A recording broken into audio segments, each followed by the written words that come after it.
ఈరోజు నడిగడ్డ హక్కుల పోరాట సమితి ఆధ్వర్యంలో మేమందరం కూడా కలిసి జోగులాంబ గద్వాల జిల్లా నుండి పెద్ద ఎత్తున వచ్చి ఈరోజు తెలంగాణ జాగృతిలో చేరడం జరిగింది. సామాజిక తెలంగాణ లక్ష్యంగా, సర్వోదయ తెలంగాణ లక్ష్యంగా పోరాడుతున్నటువంటి శ్రీమతి కల్వకుంట్ల గారి కవిత గారి ఒక ఆశయ సాధనకు మేమందరం కూడా మెచ్చుకొని, కవితక్క గారి యొక్క ఏదైతే బలమైనటువంటి ఆకాంక్ష ఉన్నదో, ఏదైతే చిత్తశుద్ధి ఉందో వాటన్నిటి కూడా ఒక బలంగా మేమందరం నమ్మి కూడా ఈరోజు జాగృతి పార్టీలో చేరడం జరిగింది. ఏప్రిల్ 25వ తారీఖు నాడు ఏర్పడబోయే పార్టీలో మేమందరం భాగస్వాములు కావాలని, నడిగడ్డలో 2018 నుంచి అనేక పోరాటాలు చేస్తాం.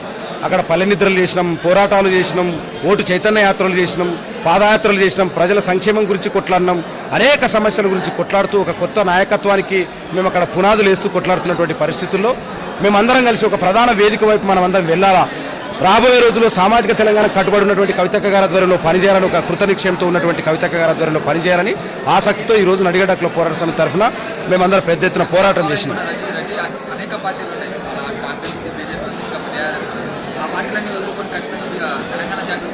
అవి ప్రధాన పార్టీలు కావాలని నేను అనుకుంటున్నాను. ఎందుకోసం అంటే సీసా కొత్తది, సారా పాతది.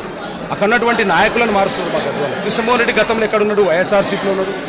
గతంలో ఎక్కడున్నాడు? అనేక పార్టీలు తిరిగినాడు. టీఆర్ఎస్లో ఉన్నాడు, ఇప్పుడు కాంగ్రెస్లోకి వచ్చినట్టున్నాడు.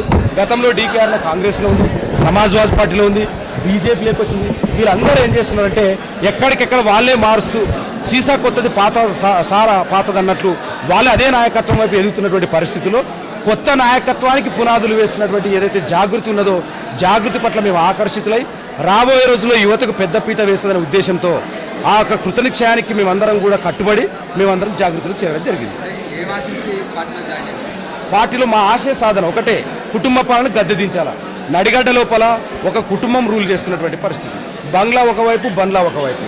పార్టీలు వేరైనా వాళ్ళంతా వ్యక్తులంతా అధికారం దగ్గరకు వచ్చేసరికి ఒకటేలాగా ఉంటూ ఏ పార్టీలోకి కొత్త నాయకత్వాన్ని ఎదగనీయకుండా చేస్తూ, ఇంకొకరిని రానియకుండా కుట్ర చేస్తూ కొత్త నాయకత్వాన్ని అనగదొక్కుతున్నటువంటి పరిస్థితుల్లో కొత్త నాయకత్వం రావాలా, ఉద్యమకారుల ఆకాంక్షలు నెరవేరాలన్నా, అమరవీరుల ఆశయాలను నెరవేరాలన్నా, ఈరోజు బీసీలకు పెద్దపీట వేస్తున్నటువంటి, ఈరోజు మహిళలకు పెద్దపీట వేస్తున్నటువంటి, యువతకు పెద్దపీట వేస్తున్నటువంటి శ్రీమతి కల్వకుంట్ల కవితక్క గారి ఆధ్వర్యంలో పనిచేయాలనే ఒక ఆశయంతో వచ్చినాం. కాబట్టి ఈ సందర్భంగా జాగృతిలో చేరడం జరిగింది.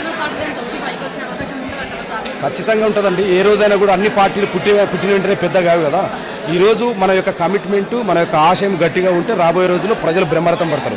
ప్రజల సమస్యల పట్ల చిత్తశుద్ధితో ఈరోజు ఒక బలమైన ప్రతిపక్ష నేతగా కొట్లాడుతున్నది ఎవరు తెలంగాణ రాష్ట్రంలో అంటే కవితక్క గారే. మహిళల గురించి మాట్లాడుతున్నది, వెలుగుమట్ల అంశం గురించి మాట్లాడుతున్నది, నాగరికర్ణం జరిగిన ఇష్యూ గురించి మాట్లాడింది.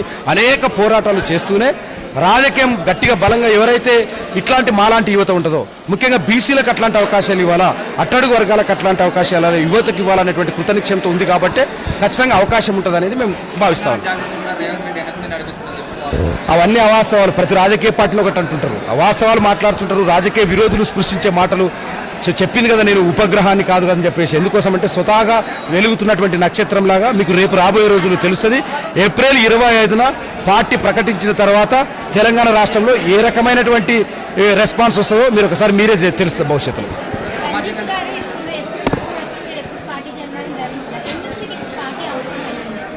లోకల్లో ఉన్నటువంటి పరిస్థితులు, స్థానికంగా అక్కడ ఉన్నటువంటి పరిస్థితులు, ఒక బలమైన వేదిక ద్వారా ఇంకా మా పోరాటం ఇంకా విస్తరించవచ్చు. ఎందుకోసం అంటే మా కార్యకర్తలు అందరూ ఇబ్బంది పెడుతున్నటువంటి పరిస్థితులు, అనేక కేసులు అని చెప్పేసి పోలీస్ స్టేషన్ల చుట్టూ అనేక రకాల ఇబ్బందులు పెడతా ఉంటే మేము స్వచ్ఛందంగా ఇండిపెండెంట్గా 4 సర్పంచులు, 2 ఉప సర్పంచులు గెలిచినాం. బీఆర్ఎస్ 8 గెలిచింది, ఒక ప్రధాన రాజకీయ పార్టీ. మీరు అన్నారు కదా ప్రధాన రాజకీయ పార్టీ దీంట్లోకి ఎందుకు, అదే ప్రధాన రాజకీయ పార్టీ బీఆర్ఎస్ 8 సీట్లు కూడా సర్పంచులు గెలవలేదు. మేము 4 గెలిచినాం, 2 ఉప సర్పంచులు గెలిచినాం. చాలా చోట్ల 20, 40, 30 ఓట్ల తేడాతో ఓడిపోవడం జరిగింది.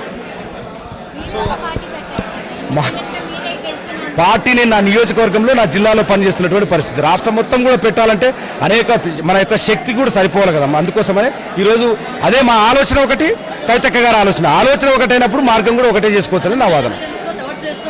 ఎస్, ఎవరిని వచ్చినా కూడా అవన్నీ అవసరం లేదు అని చెప్పేసి ఇటువైపు రావడం జరిగింది కూడా. ఇప్పుడు మీరు ఒకసారి చూడండి, ఒకసారి మీరు నిర్మాణం చూడండి, ఎవరెవరు ఉన్నారో ఒకసారి చూడండి. ఎవరికి వర్కింగ్ ప్రెసిడెంట్ ఇచ్చినారు, ఒక ఎంబీసీకి ఏ రకమైన పదవులు ఇచ్చినారు, మహిళలకు ఎట్లాంటి పదవులు ఇచ్చినారు, యువతకు ఎట్లాంటి పదవులు ఇచ్చినారు ఒకసారి చూస్తే తెలుస్తుంది.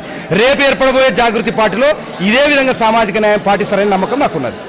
చేరికల ద్వారా ప్రధాన పార్టీలకి మేమే చెక్ పెడతామని చెప్పేసి మీరు చెప్పదలుచుకున్నారు. ఖచ్చితంగా చెప్పదలుచుకున్నాం.